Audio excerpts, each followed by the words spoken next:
We want to raise warriors in this society. Warriors do not feel warm and fuzzy inside.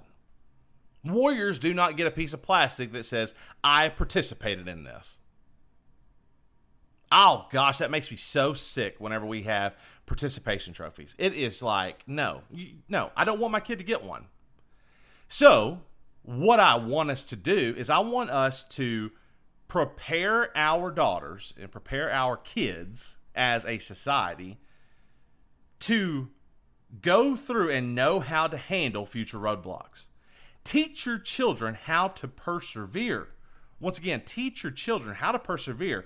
When those roadblocks come up, they should not just sit there and say, oh, I don't know how to handle this.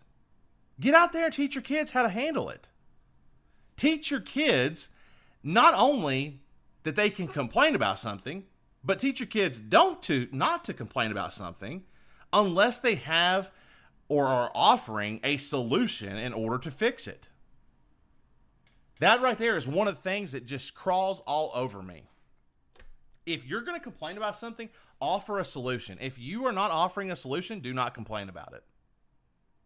So offer a solution. Teach your kids how to go through and offer solutions to be able to fix the problems that they see.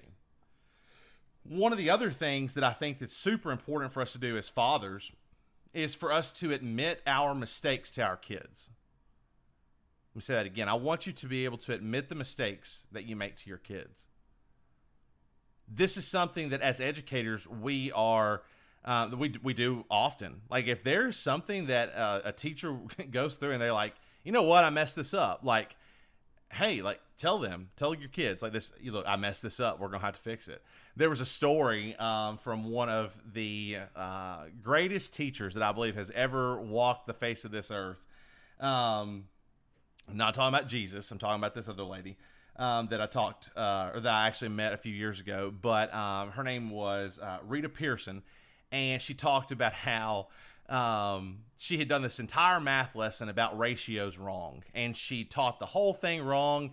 And she said she was so excited the whole time she was teaching it. She didn't realize she was teaching it wrong. She gets home, she looks at the book, and she's like, oh my gosh, I got this whole thing wrong. She goes back to school the next day, and she says she got up in front of the class. She said, look, y'all, I messed up. And, the kids were kind of like looking at her. They kind of smiled. And she said, what y'all smiling about? And they said, well, we knew you messed it up, but you were on a roll. So we didn't try to get you to stop. And I believe that as parents, especially as fathers, it's okay for us to admit to our kids that we did something wrong. Admit to them and let them know that dad's not perfect. Their earthly father is not a perfect person. And the sooner that they realize that, the more respect they will have for you. I can almost guarantee that to you. So we are going to have a scripture of the day and a quote of the day here in just a moment. It's all actually coming to us from Proverbs, and it's all going to be based about fathers. So go ahead and stick around. We're going to have those in just a second.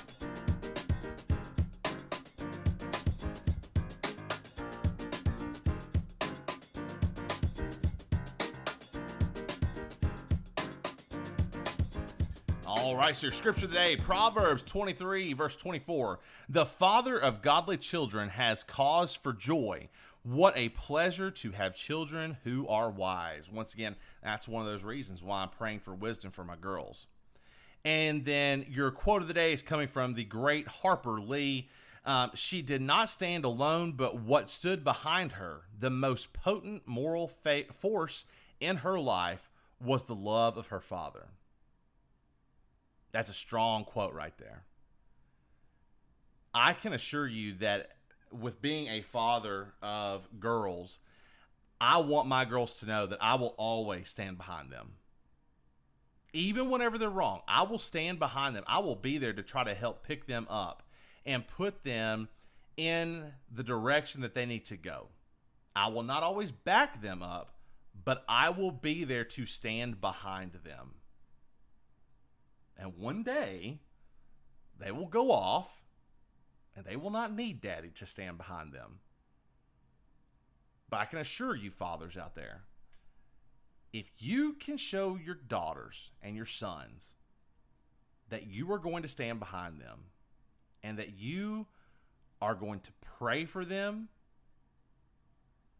and you are going to help them persevere in all of the areas of their life that they may be seeing some issues in, they will be so thankful for that. But dads, it doesn't just start. Like it doesn't just like poof happen. You have to start it in some way.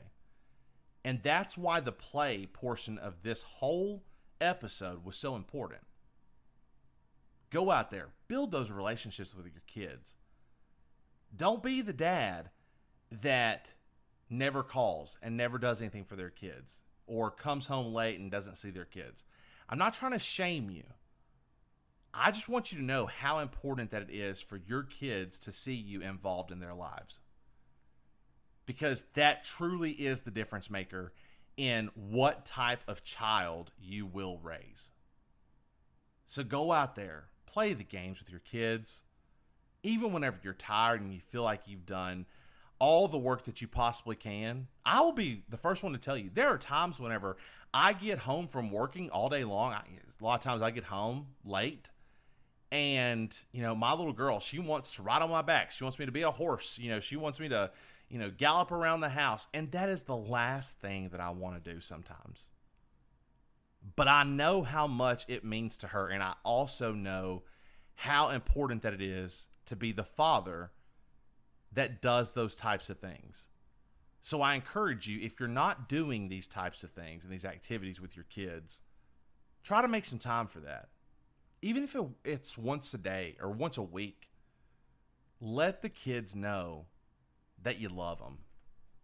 Because one day you're not going to be here to tell them. So, folks, I know we covered a lot of stuff in this episode, but I hope that it's been beneficial for you.